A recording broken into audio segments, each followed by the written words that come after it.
तो मैम ये हमने बात करी about the sexual part more, क्योंकि आज हम कपल्स की बात कर रहे हैं, रिलेशनशिप्स या मैरिजेस। हमने ऑलरेडी बहुत से टॉपिक्स कवर कर लिए, but still before we wind up, अगर एक कपल ऐसा है जिसे ऐसा फील हो रहा है कि यार हमारा जो ये सेक्सुअल रिलेशनशिप है उतना अच्छा नहीं जा रहा, कहीं कुछ प्रॉब्लम आ रही है, दोनों एंड्स में से कोई एक सेटिस्फाइड इनफ नहीं है, what should be their first approach to do?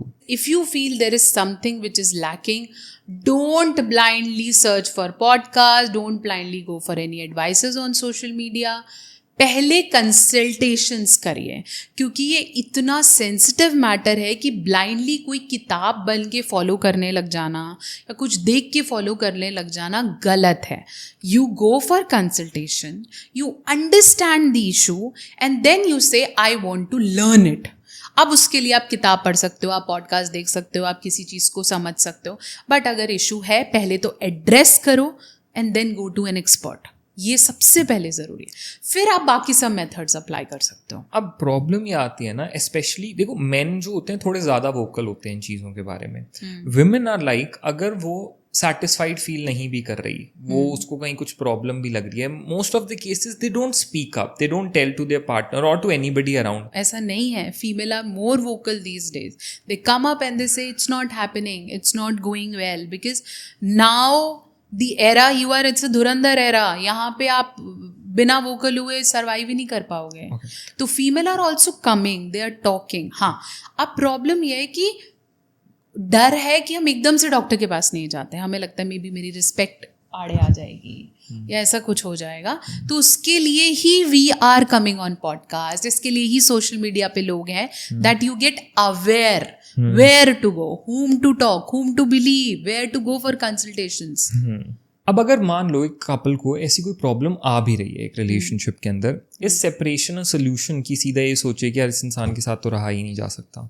आपको लगता है कि ऐसा कुछ हो तो छोड़ दो? कुछ भी हो जाए आप छोड़ नहीं सकते हो. हर कोई ट्राई करता है, बट बात ये कि वो ट्राई करते वक्त सही टूल्स नहीं लेके चलता. मैं वेट कम करना चाह रही हूँ, मैं ट्राई करूँगी, मैं ऐसे नहीं बोलूँगी कि मैं मरने जा रही हूँ. I will try, okay, I'll not lose it, I'll work on it. How will I work? Maybe I'll go to gym, I'll find some YouTube videos, I'll start doing. But if I'll not go to the right person, मैंने उस पर देखा once a day meal खाओ मज़ा आता है, okay, वो जल्दी से हो जाएगा, मैंने कर लिया. मैंने एक्सपर्ट नहीं लिया, मैंने सिर्फ एडवाइस ले ली, तो होगा क्या? मैं कॉन्फिडेंस लूज करने लग जाऊंगी. मुझे ऐसा लगेगा I am not worthy. It comes up with lots of negative impacts in my body. So कोई भी छोड़ता नहीं है, वो ट्राई करता है, बट उस ट्रायल में जब उसके साथ सही इंसान नहीं होता, सही सपोर्ट नहीं होता, सही गाइडेंस नहीं होती, फिर वो छोड़ने पे जाता है, क्योंकि वो हार जाता है. Very true. Ma'am, all of these above things discussed, finally एक कपल, चाहे वो एक रिलेशनशिप में हो चाहे वो एक मैरिज के अंदर हो, हाउ कैन दे, क्योंकि आपने स्टार्टिंग में इतनी फॉर्म्स ऑफ इंटिमेसी के बारे में बताया, द 6 मेजर वंस आपने कहा 24 होती हैं. How a couple can build up a relationship जो हर लेवल ऑफ इंटिमेसी पे अच्छा हो, वो एक दूसरे के साथ उतने वोकल हो, कैसे वो उस चीज़ को बिल्ड करें जिसके अंदर फिर हाँ वो एक दूसरे का सेक्सुअली भी उतने अच्छे हैं, कंपैटिबल हैं कि उनको ना कभी एक दूसरे से ऐसी वो फीलिंग ऑफ डिससैटिस्फैक्शन नहीं आ रही.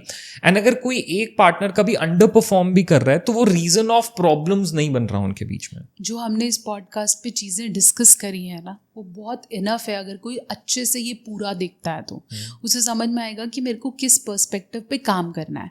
फिर अगर वो और डिटेल में जाना चाहता है, तो जैसे वो मैरिज के लिए प्रिपेयर करता है, मेरे को लहंगा लेना है, सूट लेना है, ये करना है, वो करना है, ऐसे करना है, वैसे ही मैरिटल बुक्स पढ़ना शुरू करें, उसकी नॉलेज लेना शुरू करें, ऐसे पॉडकास्ट को देखना शुरू करें कि now I am preparing myself. Now you don't have any problem, you are just preparing for that. तो प्रिपरेशन के लिए ही ये सब है. अब इसका कोई एक चीज़ नहीं है कि मैं आपको बोलूँ ये कर लो. हाँ, मेरी बुक्स हैं, आप जाओ मेरी बुक्स पढ़ो, आप मेरी वीडियोस देखो, वो सब प्रिपरेशन है, वो सॉल्यूशंस नहीं है. तो they are preparations to go. अब इसके बहुत, इस पर हम पूरे 4 पॉडकास्ट कर सकते हैं, the types of preparation a person should do. तो डेफिनेटली वो different people to different people है. आप अपने भाई से पूछोगे वो कुछ अलग बताएगा, किसी और से पूछोगे सोचोगे कुछ अलग बताएगा, कोई डर दे देगा, कोई एंजाइटी दे देगा, तो वो चलता रहेगा. The only thing that you have to be keep in mind is it will not come to you have to go learn it and then apply. कुछ भी अपने आप नहीं आता है, क्योंकि आप जो अपने आप देख रहे हो वो आपके पेरेंट्स की रिलेशनशिप की स्टोरीज हैं, आपके आसपास की स्टोरीज हैं. तो आप कहीं से भी प्रिपेयर गलत हो जाओगे. इसलिए better to start with yourself that I want to learn. उसके बाद मटेरियल की कोई कमी नहीं है. That is so amazing. So आज हमने बहुत सारा मीनिंगफुल डिस्कशन किया है, बहुत आई ओपनिंग डिस्कशंस थे ये. So for today thank you so much Neha ma'am for all this amazing information. Definitely जल्दी ही मिलेंगे एक और इसी के अराउंड कुछ और मीनिंगफुल डिस्कशंस के साथ. लोग जिन चीज़ों के ऊपर और चीज़ें सुनना चाहते हैं उस सब के साथ. But for today thank you so much for coming to this show and talking something so much meaningful. Before we wind, anything you would like to say to everybody who is watching you today? The only message I want to give you is start putting efforts in your relationship, be it any relationship, with your parents, with your kids, with your pet, with anything you love, even with the things. Start building relationships. Relationship is not meant for husband and wife. All forms of intimacy applies everywhere. और जो आप किसी और के लिए करते हो, अगर एक मैसेज दूँ तो जो भी आप किसी और के लिए करते हो वो किसी और के लिए नहीं, आपके लिए होता है. तो अपने से स्टार्ट करो, फिर सब अपने आप ठीक होता है.